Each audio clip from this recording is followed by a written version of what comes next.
നമസ്കാരം, ഭാരത് ലൈവിലേക്ക് സ്വാഗതം. വന്ദേ മാതരം സർ. വന്ദേ മാതരം രാജേഷ്. നമ്മുടെ ഉസ്ബെക്കിസ്ഥാനിൽ നമ്മുടെ ഒരു കുട്ടി, ഹരിപ്പാട് സ്വദേശിനിയായ ഒരു കുട്ടി, സാഗരിക, 22 വയസ്സാണ്. ഒരു പ്രതിയും മലയാളി തന്നെയാണ്. ഒരു ആക്രമണത്തിൽ കൊല്ലപ്പെട്ടു എന്ന ദുഃഖകരമായ വാർത്തയാണ് നമുക്ക് പങ്കുവയ്ക്കാനുള്ളത്. മറ്റൊന്നുമല്ല, ഈ വിഷയം ശരിക്കും ഒരു വാർത്തയാക്കാൻ പോലും മനസാന്നിധ്യമില്ല നമുക്കൊക്കെ. പക്ഷേ നമ്മുടെ നാട് വിട്ട് ഒരു അന്യരാജ്യത്തേക്ക് പഠനത്തിനായി പോയ കുട്ടിയാണ്. അതിൻ്റെ കുടുംബത്തിൻ്റെ ദുഃഖത്തിൽ നമുക്കും പങ്കുചേരാം, അല്ലേ സർ? ഡിപ്പാർട്ടഡ് സോളിന് ആദരാജ്ഞ. അതെ, നമുക്ക് ശരിക്കും എന്ത് ചെയ്യാൻ പറ്റും? കാരണം ആസ് യൂഷ്വൽ ഒരു വിദേശത്ത് ഗൾഫ് രാജ്യങ്ങളിലൊക്കെ ഒരാൾ മരിച്ചാൽ നമ്മൾ ആദ്യം ചെയ്യുന്നത് നമ്മുടെ പ്രാദേശിക ഒരു MLA അല്ലെങ്കിൽ MP ബന്ധപ്പെട്ട്, കേന്ദ്രത്തിൽ പിടിപാടുള്ള അല്ലെങ്കിൽ പാർട്ടി നേതാവിനെ ബന്ധപ്പെട്ട് വിദേശകാര്യ മന്ത്രാലയത്തിലേക്ക് കത്തയച്ച് അവിടെ നിന്ന് എംബസി ടു എംബസി ചർച്ചകൾ നടത്തി എത്രയും പെട്ടെന്ന് ബോഡി എത്തിക്കുക എന്നുള്ളതാണ്. കാരണം ബന്ധുക്കളൊന്നും അടുത്തില്ലെങ്കിൽ അല്ലേ, ബോഡി നാട്ടിലേക്ക് എത്തിക്കുക എന്നുള്ളതാണ് നമ്മുടെ പ്രൈമ ഫേസിയ നമ്മുടെ കൺസേൺ. ഈ കൺസേണിലേക്കാണ് നമ്മൾ ഏത് കുടുംബമായാലും അവരുടെ റിലേറ്റീവ്സൊക്കെ മൂവ് ചെയ്യുന്നത്. ഇവിടെ ഇത് ഉസ്ബെക്കിസ്ഥാനാണ്. ബുഖാന മെഡിക്കൽ യൂണിവേഴ്സിറ്റിയിലാണ് ഈ മർഡർ നടന്നിരിക്കുന്നത്. സഹപാഠിയെ അറസ്റ്റ് ചെയ്തിട്ടുണ്ട്. അപ്പം ശരിക്കും സാർ, ഇതിൽ എന്താണൊരു ഈ കുട്ടിയുടെ ബോഡി ഇങ്ങോട്ടേക്ക് കൊണ്ടുവരാൻ അതിൽ നമുക്ക് എന്താണ് ചെയ്യാൻ പറ്റുക? രാജേഷ്, അത്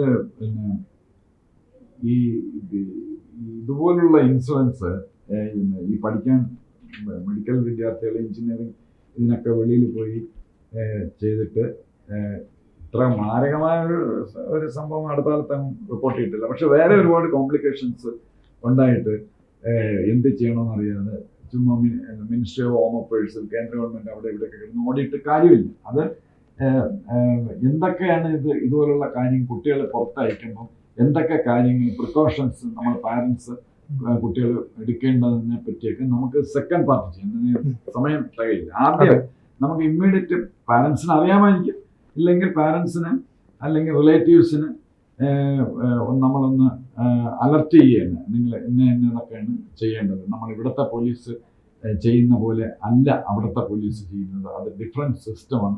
അപ്പം അത് ചെയ്തില്ലെങ്കിൽ ബോഡിക്ക് നമ്മുടെ ചില കേസുകളിലൊക്കെ ബോഡി അങ്ങ് ക്രിമേറ്റ് ചെയ്ത് വരും. പിന്നെ ഒന്നും ചെയ്യാൻ പറ്റില്ല. ഉദാഹരണം, നമ്മുടെ ഒരു deputy collector ADM Kannur Naveen Babu body cremate ചെയ്ത് കഴിഞ്ഞു.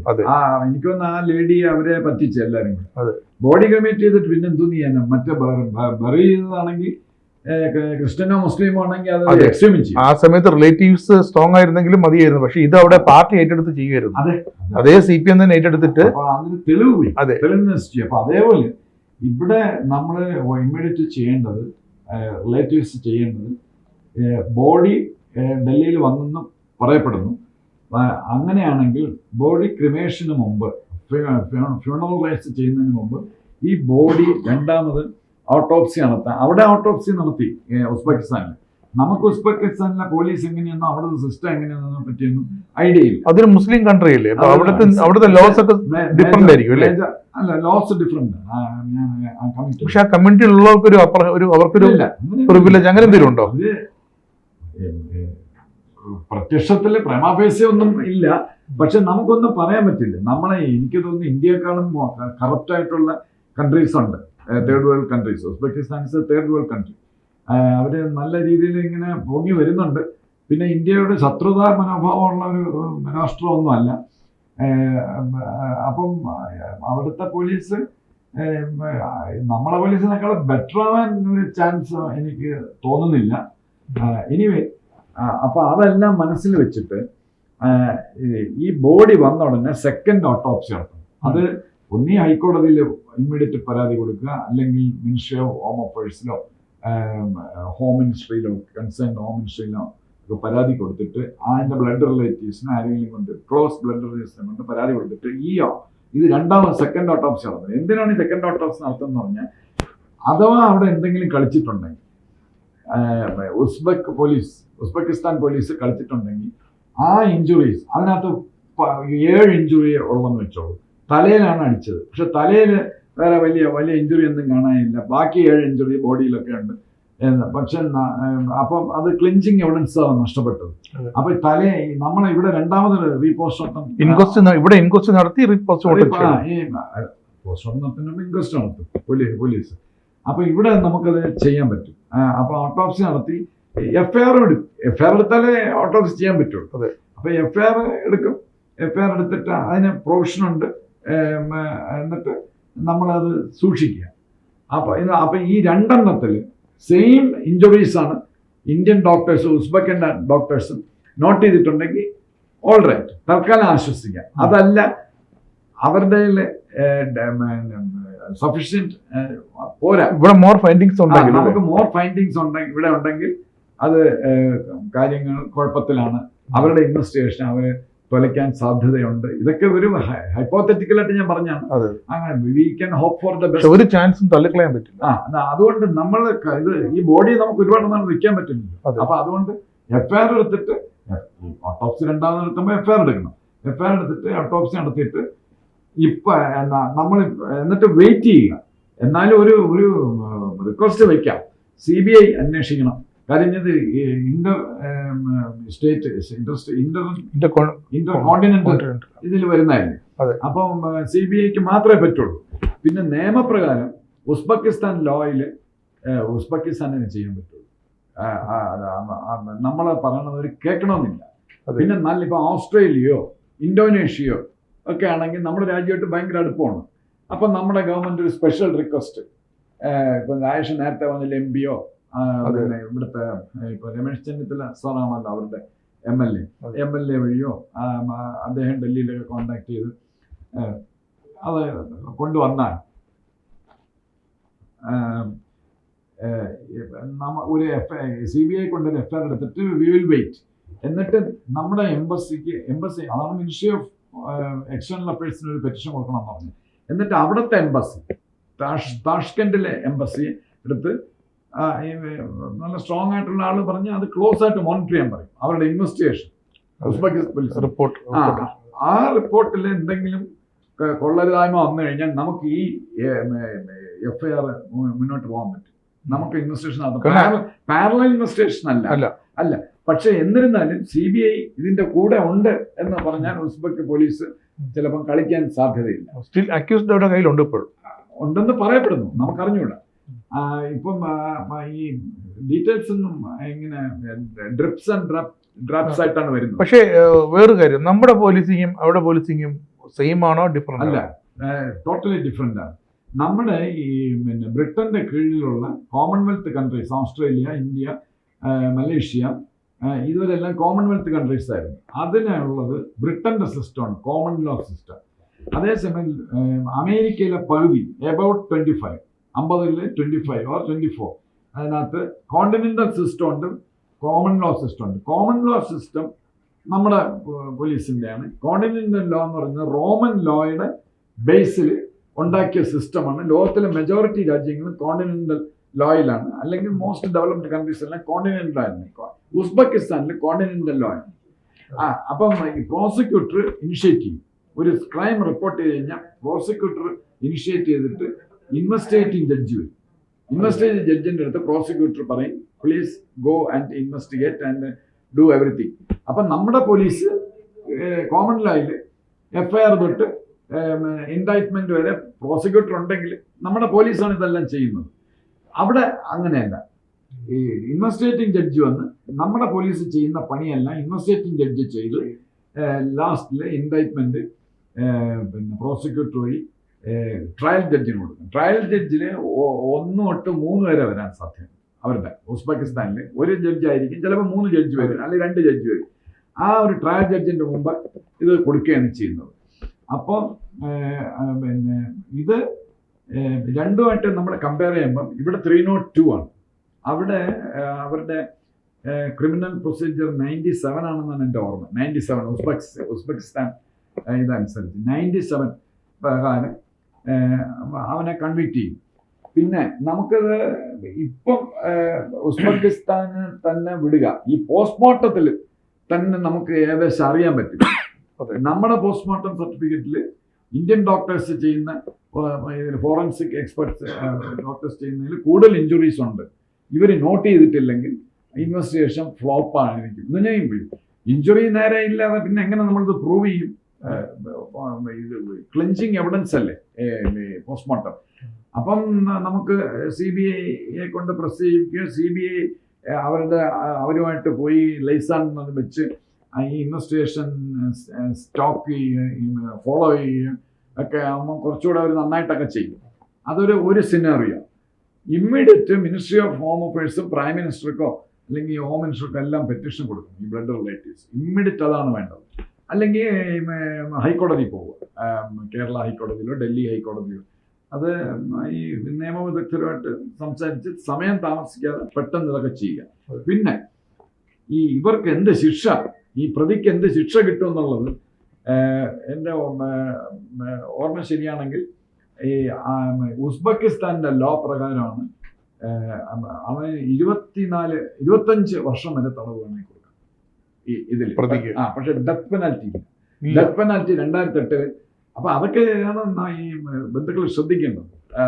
അപ്പൊ ഏതാണ് ബെറ്റർ എന്നുള്ളത് നോക്കി നിയമവിദഗ്ധരായിട്ട് ആലോചിച്ചിട്ട് അത് അവിടെ ചെയ്യണോ, ഇൻവെസ്റ്റിഗേഷൻ കംപ്ലീറ്റ് അത് ഇവിടെ ചെയ്യണോ എന്നുള്ളത് തീരുമാനിക്കുക. പക്ഷേ ഇപ്പൊ തൽക്കാലം ഉസ്ബെക്കിസ്ഥാൻ വിട്ടുകൊടുക്കുക എന്ന് പറഞ്ഞാൽ അവിടെ അല്ലേ ഈ പ്രൈമറി എവിഡൻസ് ഒക്കെ അവരാണ് കളക്ട് ചെയ്യുന്നത്. അപ്പം 25 വർഷം വരെ ശിക്ഷ കിട്ടും. ഇവിടെ 14 അല്ലെങ്കിൽ 15 നമുക്ക് മാക്സിമം. ഡെത്ത് പെനാൽറ്റി ഉണ്ട്. പക്ഷെ വളരെ റയറസ്റ്റ് ഓഫ് ദ റെയർ കേസിന് ഡെത്ത് പെനാൽറ്റി വരുവുള്ളൂ. പക്ഷെ നമ്മുടെ 14 years ആണെങ്കിലും അത് ലൈഫ് ടൈം ഇംപ്രസ്മെന്റ് അല്ലേ, ജീവപര്യന്തം എന്ന് പറഞ്ഞ ജീവിതകാലം മൊത്തം അങ്ങനെ ഒരു. അല്ല, അത് നമ്മള് അതിനെപ്പറ്റി പറയാതിരിക്കുന്നതാണ് നല്ലത്. ഇവിടെ എന്താണ് ഈ ലൈഫ് എന്ന് പറയുന്നത് നിങ്ങൾക്ക് അറിയാമല്ലോ. പിന്നെ അവനെ പറ്റി നമ്മൾ ആരും കേൾക്കില്ല, ആരും മാധ്യമങ്ങളൊന്നും റിപ്പോർട്ട് ചെയ്യില്ല. അവൻ ഇടയ്ക്ക് എപ്പോഴും പരോളിലായിരിക്കും. അങ്ങനെയൊക്കെ ഇവിടെ ഉണ്ട്. പിന്നെ ചില കോടതികൾ, ഹൈക്കോടതിയും സുപ്രീം കോടതിയും ഒക്കെ പറയും കറക്റ്റ് അത് ചെയ്യണം, 15 വർഷം അല്ലെ 14 വർഷം കഠിന തടവ് ശിക്ഷ. കഠിന തടവെന്ന് എടുത്തു പറഞ്ഞ വിത്തൗട്ട് പരോൾ എന്നൊക്കെ പറഞ്ഞ് അത് നമ്മൾ അതിനെപ്പറ്റി ഇപ്പം നമ്മൾ സംസാരിക്കുന്നു. അപ്പോൾ ഉസ്ബെക്കിസ്ഥാന് വിട്ടുകൊടുത്ത പിന്നെ ഉസ്ബെക്കിസ്ഥാന് വലിയൊരു അഡ്വാൻറ്റേജ് നമ്മുടെ ഇന്ത്യൻ കോടതിയായിട്ട്. അവിടുത്തെ കോടതിയിൽ ഒരു 6 മാസം 8 മാസത്തിനകത്ത് വിധി വരും. മാക്സിമം 6 മാസം 8 മാസം വിധി വരും. നമുക്ക് വരില്ല, ഒരുപാട് താമസിക്കും. ഇവിടെ അറിയാമല്ലോ ഇവിടുത്തെ കോടതിയുടെ കുഴപ്പമില്ല, ഒരുപാട് നമ്മുടെ പോപ്പുലേഷൻ കൂടുതലല്ലേ ഇവിടെ. അപ്പൊ അതുകൊണ്ട് ഇങ്ങനെ ഒരു സംഗതി ഉണ്ട്. ഒന്നേ ഉസ്ബെക്കിസ്ഥാനെ വിടുക, അല്ലെങ്കിൽ പിന്നെ നമുക്ക് FIR എടുക്കാം. പിന്നെ വേറൊരു കാര്യമുണ്ട്, ഈ ഡബിൾ ജോർപ്പടി എന്ന് പറഞ്ഞൊരു പരിപാടി നമ്മുടെ ലോയിൽ. കാരണം കഴിഞ്ഞാൽ ഇവനെ വെറുതെ വിട്ട ശേഷം പിന്നെ വീണ്ടും വിചാരണ നടത്താൻ ബുദ്ധിമുട്ടാണ് നമുക്ക് ഇന്ത്യയിൽ. വീണ്ടും വിചാരണ നടത്താൻ. അപ്പൊ വിചാരണയ്ക്ക് മുമ്പ് ഇപ്പൊ ഇന്തോനേഷ്യ, ഓസ്ട്രേലിയ ആണെങ്കിൽ ഇന്ത്യ വിചാരിച്ച നടക്കും. അവൻ ഇന്ത്യൻ പാസ്പോർട്ട് ഹോൾഡറാണ്. അവനെ നമുക്കിവിടെ വരുത്താം. അവന് വന്നല്ലേ പറ്റൂ. അവന് ഇത് മറ്റേ അതല്ല ഡീപ്പോർട്ടാണല്ലോ, മറ്റേ ഈ രാജ്യങ്ങൾ തമ്മിലുള്ള ട്രീറ്റി ഉണ്ടല്ലോ, പ്രതികളെ കൈമാറുന്ന അല്ല റീപാട്രിയേറ്റ് ചെയ്യുന്ന വേറൊരു വേർഡുണ്ട്. കൈമാറ്റ ഉടമ്പടിയാണല്ലേ, കൈമാറ്റ കുറ്റവാളികളെ എക്സ്ട്രാഡിഷൻ ട്രീറ്റി ഉസ്ബെക്കിസ്ഥാനും നമ്മളും തമ്മിലുണ്ട്. അപ്പം നമുക്ക് ഭയങ്കര നമ്മള് കുഞ്ഞ് രാജ്യമാണെങ്കിൽ പോലും നമ്മൾ പറഞ്ഞാൽ കേട്ടില്ലെങ്കിൽ എന്തോ ചെയ്യും. നമുക്ക് ഈ കാര്യത്തെ പറ്റി സെക്കൻഡ്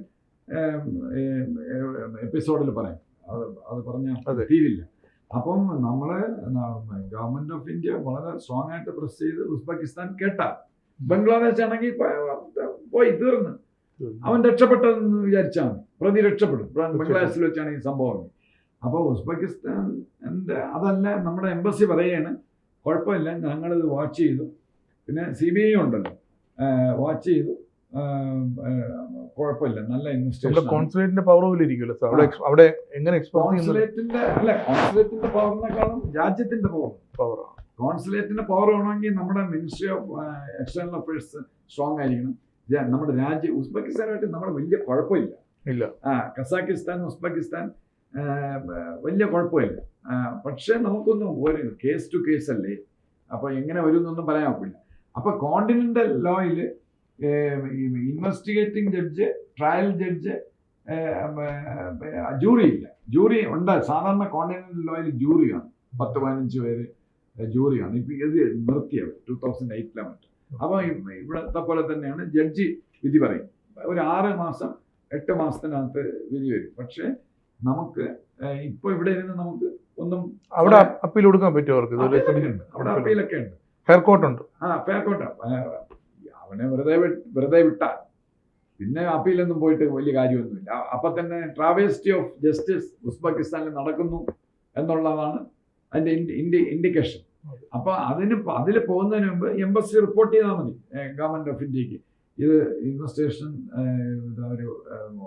ഇത് ചെയ്യും, ഡീബങ്ക് ചെയ്യും.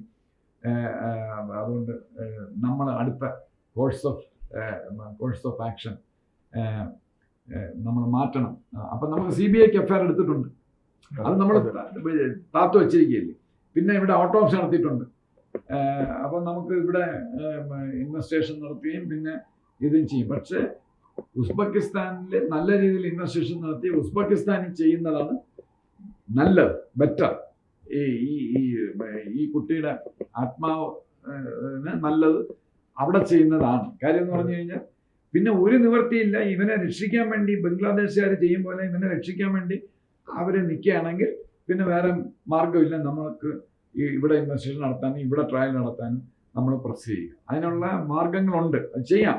പക്ഷെ അവർ എഗ്രി ചെയ്താൽ മതി. എഗ്രി ചെയ്താൽ അവനെ എക്സ്ട്രാഡിറ്റ് ചെയ്ത് നമുക്കിവിടെ കൊണ്ടുവന്ന് ചെയ്യാം, കൊണ്ടുവരാം. അപ്പോൾ മാത്രമല്ല പിന്നെ വേറെ 1-2 പോയിന്റ്സ് ഉണ്ട്. ആർട്ടിക്കിൾ 97 ഓഫ് ക്രിമിനൽ കോഡ് ആണ് അവരുടെ 25 വർഷം. ഈ പ്രതി അക്യൂസ്ഡ് ഒരു ഫോറിനർ ആയതുകൊണ്ട് തന്നെ എന്തെങ്കിലും ഒരു റിജിഡായിട്ടുള്ള അയാൾ ഇന്ത്യൻ പാസ്പോർട്ട് ഹോൾഡർ പറയപ്പെടുന്നു. അവിടെ ഉസ്ബെക്കിസ്ഥാനിൽ ഫോറിനർ ആണല്ലോ അല്ല, അത് ഉസ്ബെക്കിസ്ഥാൻ അവരെ സംബന്ധിച്ച് ഫോറിനർക്ക് അങ്ങനെ പ്രത്യേക സെക്ഷൻ ഒന്നുമില്ല. അവരുടെ ആ രാജ്യത്തിന്റെ നിയമം അനുസരിച്ചുള്ള നിയമം ഇതാണ്. മർഡർ ഇപ്പൊ ഇവിടെ ഫോറിനർ മർഡർ ചെയ്ത എക്സംഷൻ ഒന്നും ഇല്ലല്ലോ. അപ്പൊ അത് തന്നെയാണ്. അങ്ങനെ ഒരു പ്രൊട്ടക്ഷൻ ഒന്നുമില്ല ഫോറിനർ ആണെന്ന്. പിന്നെ അയാൾ ഇന്ത്യൻ പാസ്പോർട്ട് ഹോൾഡറാണ്, ഉസ്ബെക് സിറ്റിസൺ അല്ല. അപ്പൊ സാധാരണഗതിയിൽ അവർക്ക് ഒരു താല്പര്യം വരാൻ സാധ്യതയില്ല, ഇവനോടൊരു സോഫ്റ്റ് കോർണർ വരാൻ സാധ്യതയില്ല. പിന്നെ ഇന്ത്യൻ ഗവൺമെന്റ് എംബസിയും എല്ലാം ഇങ്ങനെ നിൽക്കുകയാണ്, CBI നിൽക്കുന്നു, പിന്നെ ഇന്ത്യൻ കോടതി ഇതിനകത്ത് ഇടപെട്ടിട്ടുണ്ട്. അപ്പൊ അവരെ അങ്ങനെ ഉസ്ബെക്കിസ്ഥാൻ കളിക്കാൻ സാധ്യതയില്ല. പക്ഷെ എന്തെങ്കിലും ഒരു ഫോൾ പ്ലേ സസ്പെക്ട് ചെയ്യുന്നെങ്കിൽ ഉടൻ അടുത്ത നടപടി ഞാൻ പറഞ്ഞാൽ ഇവിടെ നമുക്ക് FIR ഒക്കെ എടുത്താൽ പിന്നെ അതെല്ലാം കൂടെ ഇവിടെ നടത്തിക്കാനുള്ള മാർഗം ആലോചിക്കുക. അപ്പോൾ എന്തായാലും ഈ ഒരു കുട്ടിക്കുണ്ടായൊരു ദാരുണ സംഭവം അത് മറ്റ് നമ്മുടെ ഇന്ത്യയിൽ നിന്നും കേരളത്തിൽ നിന്നൊക്കെ പോകുന്ന പഠനത്തിനായി പോകുന്ന മറ്റുള്ള കുട്ടികളെ ബാധിക്കാതിരിക്കട്ടെ എന്ന് നമുക്ക് പ്രാർത്ഥിക്കാം. അതുപോലെ തന്നെ നമ്മുടെ കേരളത്തിലെ കുട്ടികൾ ഇങ്ങനെ വിദേശത്ത് പഠന സംവിധാനങ്ങൾ തേടി പോകുമ്പോൾ അവർ എന്തൊക്കെ മുൻകരുതൽ എടുത്തു വേണം പോകാൻ. കാരണം ഇവരെ റിക്രൂട്ട് ചെയ്യുന്ന ഏജൻസിനെ വിശ്വസിച്ച് മാത്രം പോകരുതെന്ന് നമ്മൾ വീണ്ടും ആവർത്തിക്കുകയാണ്. കാരണം അതേക്കുറിച്ചുള്ള കൂടുതൽ വിവരങ്ങൾ ഇതിൻ്റെ അടുത്ത എപ്പിസോഡിൽ ഞങ്ങൾ ചർച്ച ചെയ്യുന്നതാണ്. എന്തായാലും നമസ്കാരം.